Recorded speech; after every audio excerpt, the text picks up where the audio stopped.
Good morning students. देखिए, आज मैं ज़्यादा इंट्रोडक्शन देने की तो ज़रूरत है नहीं, आप सब जानते हैं मुझे। वीपी माथुर सर, मैं मैथमेटिक्स क्लास ले रहा हूँ, आपकी क्लास 11। टॉपिक है सेट्स। इसके कुछ बेसिक कॉन्सेप्ट्स पर हम बात करेंगे सबसे पहले, क्योंकि जो भी टॉपिक हो उसके बेसिक कॉन्सेप्ट समझना बहुत ज़रूरी है। अगर आपने बेसिक कॉन्सेप्ट अच्छी तरह समझ लिए तो आप चैप्टर पर अच्छी तरह से पकड़ बना लेंगे। ये बहुत जरूरी है बेसिक कॉन्सेप्ट को समझना। तो जब हम सेट की बात करते हैं तो हमारे मन में हमने तो अभी तक सुना था कि sofa set, dining set, bangle set, इस तरह के सेट सुने थे। लेकिन ये भाई मैथमेटिक्स में सेट कहां से आ गया? हाँ, मैथमेटिक्स में सेट की कॉन्सेप्ट क्या है, अब मैं आपको ये बताता हूं। Set collection of well defined object. Set क्या है? सेट है collection of well defined object. अब बात ये होती है कि ये इसमें वेल डिफाइंड क्यों शामिल किया गया है। किसी भी तरह का कलेक्शन सेट नहीं बनाता। वेल डिफाइंड का मतलब है ये स्पष्ट रूप से कहा जा सके कि वो सेट के मेंबर हैं या नहीं, उसमें कोई कंफ्यूजन ना रहे, वेल डिफाइंड हो। कैसे?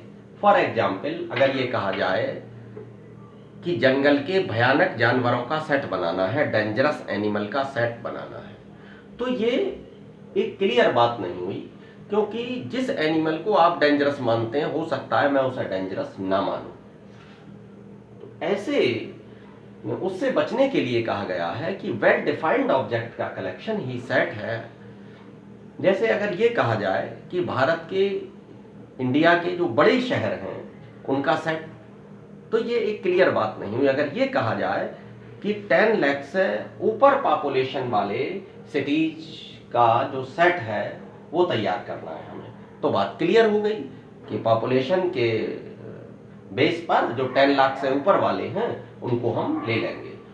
तो ये तो हुआ सेट का कॉन्सेप्ट कि सेट क्या है। Set is the collection of well defined object. तो ये क्लियर होना चाहिए। वेल डिफाइंड हमने इसलिए शामिल किया, ये स्पष्ट रूप से कहा जा सके कि वो सेट के मेंबर हैं या नहीं। अब बात आती है रिप्रेजेंटेशन ऑफ ए सेट। मैंने यहां लिख रखा है ये कि representation of A set, set को कैसे रिप्रेजेंट करते हैं।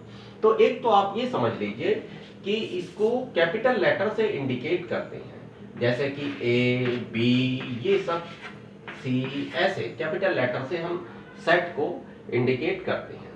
और इसके अंदर सपोज कीजिए एक सेट में ए ले रहा हूं, ये 1 2 3, ये क्या है? ये सेट को जो हम लिखते हैं वो इस ब्रैकेट के अंदर लिखते हैं, जो आप देख रहे हैं करली ब्रैकेट जो है इसके अंदर लिखते हैं। करली ब्रैकेट जो मिड ब्रैकेट के नाम से भी जानते हैं आप, इसके अंदर लिखते हैं। और जो इसके अंदर जो 1 2 3 आप देख रहे हैं ये इसके एलिमेंट हैं। इस समय सेट ए ये इसके एलिमेंट हैं, जो 1 2 3 आप देख रहे हैं इस समय। तो एलिमेंट को कॉमा से सेपरेट किया हुआ है, ये इसके लिखने का तरीका होता है। करली ब्रैकेट के अंदर कॉमा से सेपरेट करके उन एलिमेंट्स को लिखा जाता है। तो इसके दो तरह के रिप्रेजेंटेशन का तरीका है। एक तो रोस्टर फॉर्म, रोस्टर फॉर्म को हम टेबुलेशन और लिस्टिंग फॉर्म भी कहते हैं। रोस्टर फॉर्म यानी कि टेबुलेशन या लिस्टिंग फॉर्म, जब हम एलिमेंट्स की एक लिस्ट तैयार करके देते हैं तो हम उसको, ये जो इस समय लिखा हुआ सेट देख रहे हैं आप, ये रोस्टर फॉर्म में है। अगर मैं कहूं कि 11th क्लास के आपके जो सी सेक्शन है उसके स्टूडेंट्स की, मैथ के स्टूडेंट की अगर मैं लिस्ट बनाऊं तो वो सबके नेम लिखकर यहां इंडिकेट करूंगा, तो वो लिस्टिंग मेथड हो जाएगा।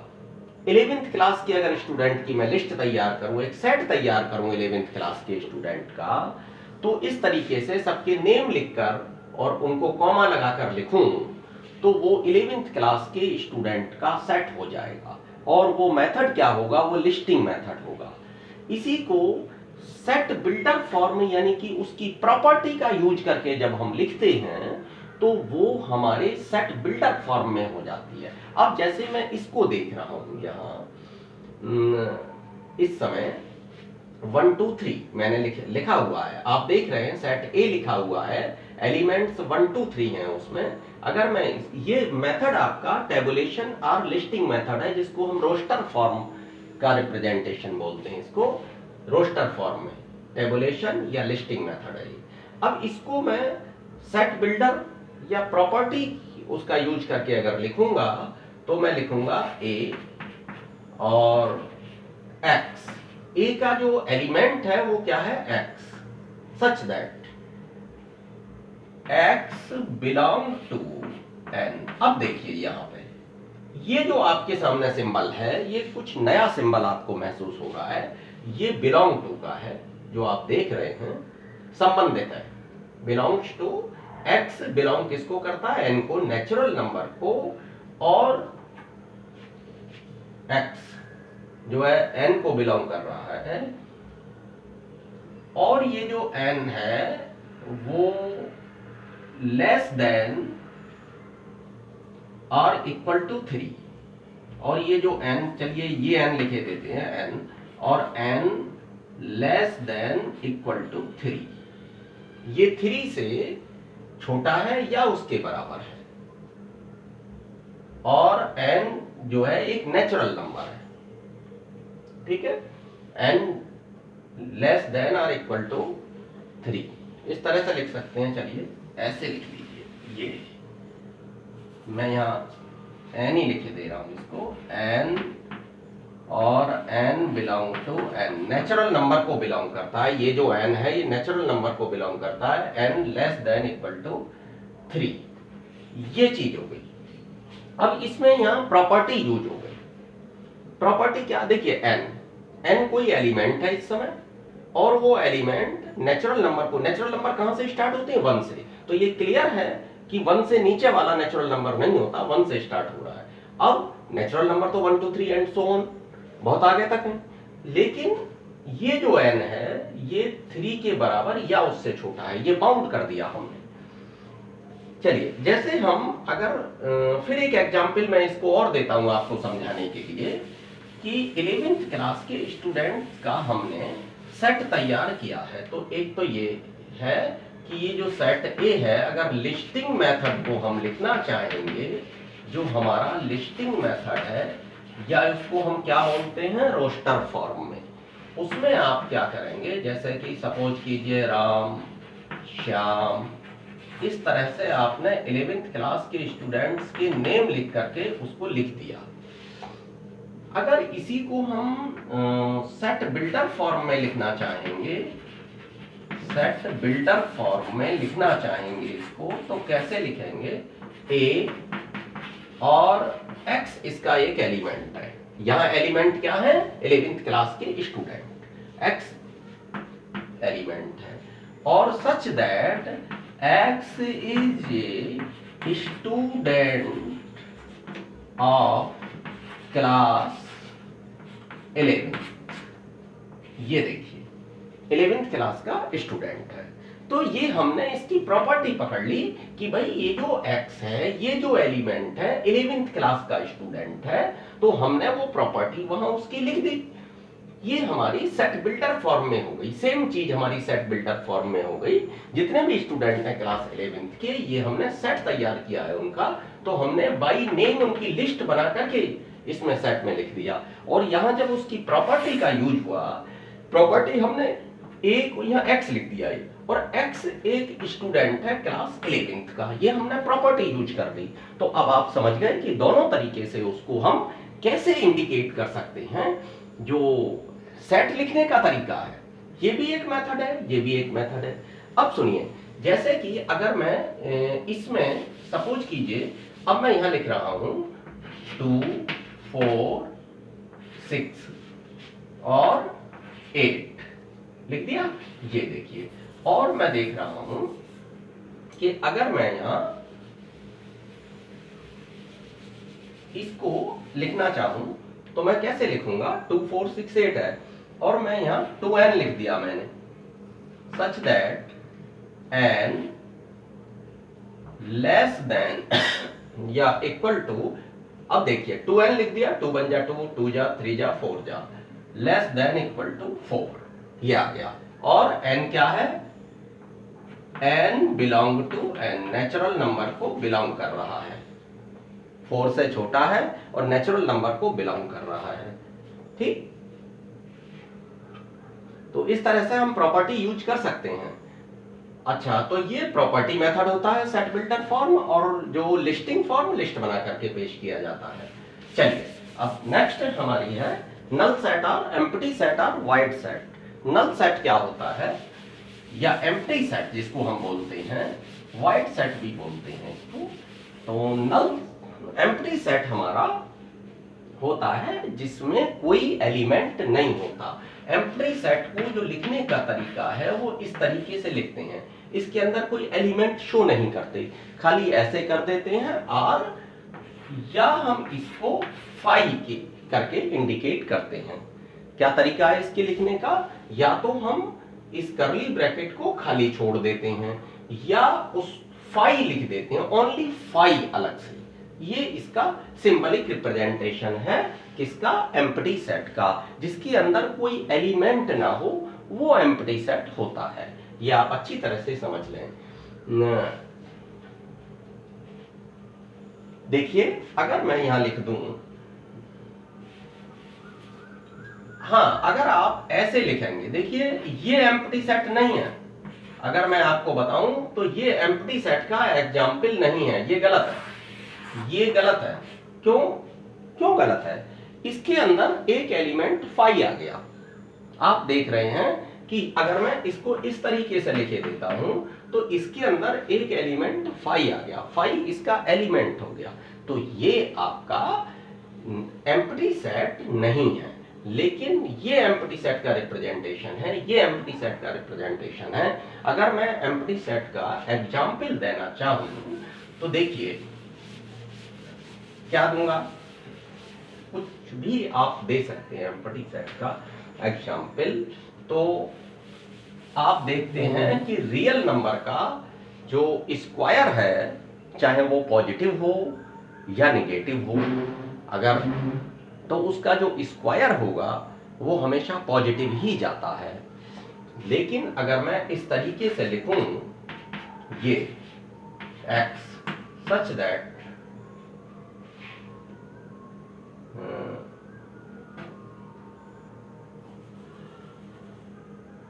चलिए x इक्वल टू -2, तो ओ एक्स स्क्वायर लिख रहा हूं, तो एक्स स्क्वायर इक्वल टू -2, क्योंकि स्क्वायर जो निगेटिव स्क्वायर किसी का भी माइनस में नहीं जाता। और एक चीज और लिखनी होगी, x belong to real number, तो किसी भी रियल नंबर का जो स्क्वायर है वो नेगेटिव नहीं होता, वो फिर नॉट रियल हो जाता उस कंडीशन में। तो स्क्वायर x क्या है, एक रियल नंबर है, और स्क्वायर ऐसा कोई, देखिए तो अगर आप 4 भी रख देंगे, -4 भी रख देंगे तो भी नहीं आएगा, क्योंकि 2 2 जा 4 प्लस का और -2 का स्क्वायर करेंगे तो वो भी 4 आएगा। तो स्क्वायर अगर नेगेटिव आता है तो वो रियल नंबर नहीं होता, और उस कंडीशन में ये सेट बिल्कुल खाली हो जाएगा, एम्प्टी सेट। या यहाँ x रख के x कोई नंबर है, और जहां x square equal to -2, x square equal to -2, तो ऐसा कोई नंबर प्राप्त नहीं होगा जिसका स्क्वायर नेगेटिव हो। तो क्लियर है कि इस तरीके से एग्जांपल दे सकते हैं, x such that x square equal to -2, और ये सच दैट का सिंबल है, इस प्रकार है कि एक्स स्क्वायर -2, तो ऐसा कोई नंबर नहीं होगा जिसका स्क्वायर -2 है, और वो भी एक्स रियल नंबर में, रियल नंबर होता ही नहीं है जिसका स्क्वायर नेगेटिव हो। तो क्लियर है ये, तो एम्प्टी सेट ये एग्जाम्पल है एम्प्टी सेट का। अच्छा, और भी लिख सकते हैं, और भी लिख सकते हैं। फॉर एग्जाम्पल ए, इसमें एम्प्टी सेट का एग्जाम्पल हम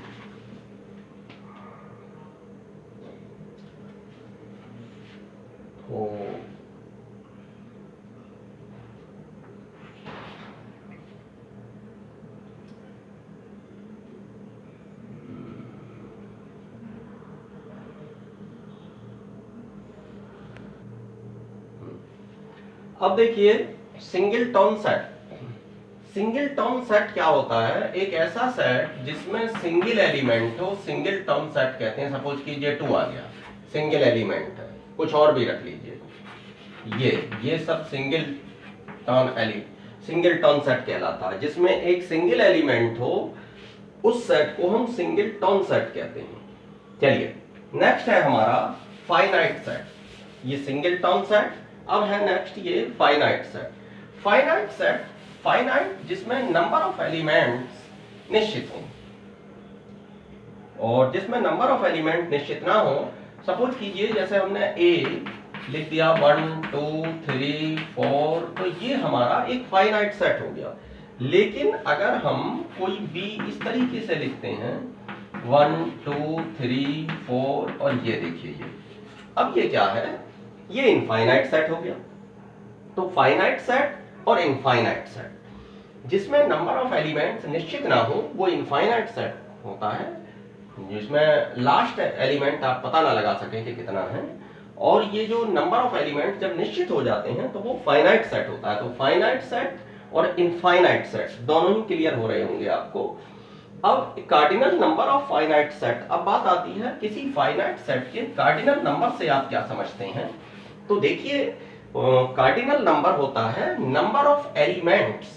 किसी सेट जो फाइनाइट सेट होता है, कार्डिनल नंबर हमेशा फाइनाइट सेट का होगा। तो उसके जो नंबर ऑफ एलिमेंट्स होंगे वो ही, अब जैसे एन ए क्या हो गया? नंबर ऑफ एलिमेंट्स इन ए। कितने देख रहे हैं आप? 4। तो इसका जो कार्डिनल नंबर है ए सेट का, वो 4 हो गया। कुछ नहीं, जो एलिमेंट्स की काउंटिंग है 4 कैसी? 1 2 3 4। अगर 3 एलिमेंट्स होते तो कार्डिनल नंबर होता 3। जितने भी एलिमेंट है टोटल उसके अंदर, उनको उनकी संख्या ही उसका कार्डिनल नंबर कहलाती है।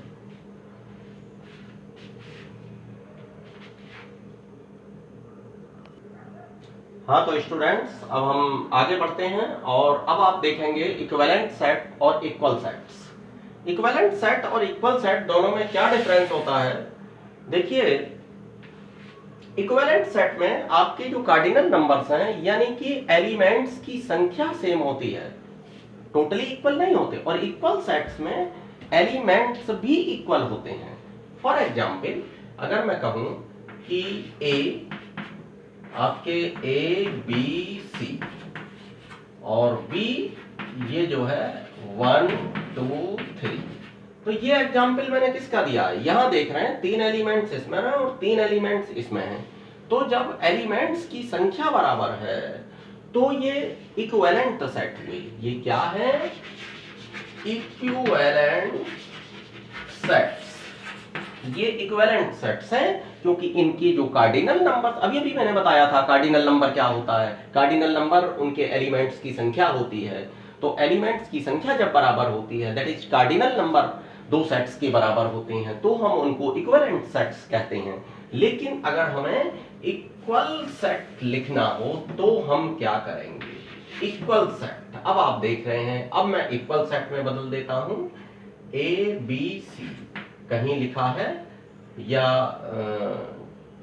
चलिए ए बी सी से ही देते हैं, तो इसको हम सी बी ए लिखना है। अब आप देख रहे हैं सेट में एक खास बात होती है कि ऑर्डर चेंज होने पर, एलिमेंट्स अगर वही रहें तो ऑर्डर चेंज होने पर उस सेट पर कोई प्रभाव नहीं पड़ता। ऐसी कंडीशन में ए बराबर बी, जो इक्विवेलेंट सेट होता है उसमें n A equal to n B, यानी कि केवल संख्या बराबर हुआ करती है इक्विवेलेंट सेट में, और जबकि इक्वल सेट में एलिमेंट्स भी सेम होते हैं। तो ये क्लियर हुआ आपको इक्वल सेट और इक्विवेलेंट सेट दोनों का। यहां सेट पूरे बराबर होंगे। अगर आगे पीछे करके लिख दिया जाए तब भी वो इक्वल सेट होंगे, अब बशर्ते कि एलिमेंट सेम हो। तो क्लियर हुआ इक्वल सेट का। अब हम आते हैं सबसेट। सबसेट क्या चीज है? सबसेट को बड़ी आसानी से समझा जा सकता है। सबसेट फॉर एग्जाम्पल, अगर कोई सेट है क्लास 11th के स्टूडेंट का और मैं उसमें 11th सी के स्टूडेंट का एक सेट तैयार करूं, तो हम कहेंगे कि ये 11th क्लास के स्टूडेंट का सबसेट है। जैसे 11th क्लास के अगर स्टूडेंट हैं तो उसमें 11th ए के भी शामिल हैं, बी के भी शामिल हैं, सी के भी शामिल हैं, डी के भी शामिल हैं। 11th के सेट में तो सब आएंगे। तो अगर हम उसके सब सेट देखें तो 11th ए का जो स्टूडेंट है वो उसका सबसेट, 11th ए के स्टूडेंट का सेट अलग बना लिया हमने तो वो उसका सबसेट हो गया। सी का अलग बना लिया, बी का अलग बना लिया तो उसका सबसेट हो गया। अब जब बात सबसेट की आती है तो कुछ और चीजों को भी जानना आवश्यक है सबसेट में। तो सबसेट जैसे कोई ए, इसमें 1 और 2 कितने एलिमेंट हैं? 2 एलिमेंट्स। तो कितने सबसेट होते हैं? तो एक तो सबसेट के बारे में ये जान लेना आवश्यक है कि फाई भी सबसेट होता है। फाई एक सबसेट होता है। अब इसको अलग अलग करके लिख सकते हैं, 1 2 और 1 2, यानी कि फाई भी हर सेट का एक सबसेट होता है। वो नंबर, वो सेट खुद भी एक सबसेट में आता है और उसके एलिमेंट जब अलग अलग करके लिख दिए जाएं तो वो भी सबसेट में आते हैं। तो सबसेट की जो संख्या होती है वो 2 की पावर n होती है। ये चीज आप समझ लीजिएगा कि जो सबसेट की संख्या, टोटल सबसेट कितने प्राप्त होते हैं। यहाँ 2 एलिमेंट हैं तो 2 की पावर 2, दैट इज 4 सबसेट प्राप्त हुए हमको। 1 2 3 4 4 सबसेट हमें प्राप्त हो रहे हैं 2 की पावर। अच्छा, अब अगर मैं इसी को बढ़ा करके 1 2 3 किए देता हूं आपके सामने, देखिए कि कितना किए देता हूं, 1 2 3। इसमें मैंने 3 एलिमेंट्स लिख दिए हैं और मुझे इनके सबसेट पता करने हैं। तो देखिए, एक तो 5 हो गया आपका, 1 2 3। अच्छा, और इसमें ऐसे भी लिखेंगे 1 2, इसका भी सेट हो सकता है 2 3 3 1। अच्छा, और 1 2 3 ये भी हो सकता है आपका। तो देखिए ये कितने हो गए? 8 हो गए। क्यों कि 2 की पावर 3, यहां 1 2 3 कितने टोटल नंबर सबसेट की कुल संख्या कितनी होगी? 2 की पावर n। फॉर्मूला अप्लाइड 2 की पावर n। आपको याद रखना होगा जो सबसेट की कुल संख्या होती है वो 2 की पावर n, दैट इज 2 की पावर 3, 8 हो गई। यहां पर आप देख रहे हैं क्योंकि 3 एलिमेंट नजर आ रहे हैं यहां। तो ये तो हो गया सबसेट कैसे निकालते हैं। अब हम सबसेट का रिप्रेजेंटेशन कैसे करते हैं, कैसे उनको रिप्रेजेंट करते हैं। देखिए, अब यहां सपोज कीजिए कि एक सबसेट, ये इसका कोई सबसेट है बी, ए का, और वो सबसेट मान लो 1 है, तो मैं लिखूंगा बी सबसेट है ए का। ये सबसेट का सिंबल है, आप देख रहे हैं। अगर हम इसको U को ऐसे तिरछा कर दें और नीचे एक सिंबल इक्वल का लगा दें तो ये सबसेट का है। B सबसेट है A का, B सबसेट है A का। लेकिन यहां क्या होता है, हम फाई को भी सबसेट लेते हैं, खुद इस सेट को भी सबसेट में शामिल करते हैं। तो ये हमारा इक्वल भी हो सकता है ए की, सबसेट जो है वो ए के इक्वल भी हो सकता है, इसका पार्ट भी हो सकता है। तो सबसेट एक प्रॉपर सबसेट, और आप लिखा देख रहे हैं यहां, अगर मैं इस सिंबल को हटा दूं, यानी कि इक्वल को शामिल ना करूं, सिर्फ इक्वल छोड़ना है मुझको, बाकी हमारे प्रॉपर सबसेट में हो जाएंगे। तो अगर आप देखें जो प्रॉपर सबसेट की संख्या है वो 2 की पावर n -1। प्रॉपर सबसेट की कुल संख्या के लिए 2 की पावर n अभी मैंने सबसेटों की कुल संख्या बताई थी, उसमें से एक कौन सा कम किया है, जो इक्वल वाला है। अब अभी इक्वल का साइन हटाया है, ये सिंबल प्रॉपर सबसेट का है। जब नीचे इक्वल का साइन लगा होगा वो सबसेट का सिंबल है। तो सिंबल आप पकड़ लीजिए कि सिंबल क्या है। तो आप देख रहे हैं ये सबसेट का सिंबल है, ये साइन हटा दिया तो प्रॉपर सबसेट का हो गया। इस समय मैं जो बी देख रहा हूं ये प्रॉपर सबसेट है। अगर इसको छोड़ दूं, खुद इस सेट को छोड़ दूं, इक्वल वाले को छोड़ दूं, तो बाकी जितने भी सबसेट प्राप्त होंगे 5 भी उसमें शामिल है, तो वो प्रॉपर सबसेट हो जाएगा। प्रॉपर सबसेट की जो संख्या 2 की पावर n माइनस 1। क्लियर हो गया प्रॉपर सबसेट। अब आप देख रहे हैं एक नीचे पावर सेट लिखा हुआ है, तो देखिए A1 2 दो एलिमेंट का कोई सेट है और इसके जो सबसेट्स होंगे, जो सबसेट्स हैं वो क्या हैं, एक तो 5 हुआ, 1 हुआ और 2 हुआ और एक ये खुद हुआ 1 2, तो 4 होंगे 2 की पावर 2 4। अब जहां तक इसके पावर सेट की बात आती है, ए का जो पावर सेट है वो क्या हुआ, तो ये बनेगा आपका जो सबसेटों का भी सेट होता है। पावर सेट उसके जितने भी सबसेट होते हैं उनका भी सेट होता है। कैसे, देखिए मैं अब इनको कॉमा लगा के लिख दूंगा। ये इसके अंदर ये जो सबसेट आ रहे हैं ना, ये इसके अंदर अगर लिख दूं तो ये हमारे ये पावर सेट हो जाएगा। क्लियर है। पावर सेट क्या होता है, सबसेट, सबसेट्स का भी सेट होता है। जितने भी सबसेट होते हैं उनका अगर फिर से एक सेट तैयार कर दें तो वो पावर सेट कहलाता है। ये इसका इस समय ए का पावर सेट हुआ, तो पावर सेट क्लियर हो गया। अब बात आती है यूनिवर्सल सेट की। यूनिवर्सल सेट को मैं आपको एक एग्जांपल देकर समझा सकता हूं कि फॉर एग्जांपल किसी स्कूल में अलग अलग क्लास का मैं सेट तैयार कर दूं। जैसे आपके सपोज कीजिए 11th क्लास का एक सेट है, ऐसे ही तो अगर ऑल स्टूडेंट्स का सेट हो, आप देख रहे हैं कि फर्स्ट क्लास का, सेकंड क्लास का, थर्ड क्लास का, 12th क्लास तक के हर क्लास के एक एक सेट तैयार कर दूं। हर क्लास का अपना एक सेट है। तो अगर उस स्कूल में जितने भी रजिस्टर्ड होने वाले स्टूडेंट्स हैं, ऑल स्टूडेंट्स को किसी सेट में शामिल करूं तो वो हमारा यूनिवर्सल सेट होगा, ऑल स्टूडेंट्स। तो अगर मैं ये कहूं कि वो उस स्कूल का स्टूडेंट है तो वो यूनिवर्सल सेट हो गया। और अगर स्पेसिफाइड किसी क्लास का स्टूडेंट है तो वो सेट हो जाएगा उसके अंदर। तो यूनिवर्सल सेट का एक पार्ट है सेट, उसके अंदर होगा वो चीज यूनिवर्सल सेट। सपोज कीजिए अब जैसे ये आ गया, ये किसी स्कूल का, ये पूरे स्कूल के स्टूडेंट्स हैं, इसमें अगर ये यहाँ क्लास 11th के स्टूडेंट्स का कोई सेट ए है जो क्लास 11th के स्टूडेंट्स का है, ए क्या है, क्लास 11th के स्टूडेंट का सेट, तो ये यू है, ये यू है, ये पूरे स्कूल के स्टूडेंट्स हैं, तो ये यूनिवर्सल सेट हो गया। पूरे स्कूल के स्टूडेंट्स का सेट क्लास 11th के स्टूडेंट्स के लिए यूनिवर्सल सेट का काम करेगा। तो यूनिवर्सल सेट क्लियर हो गया स्टूडेंट्स।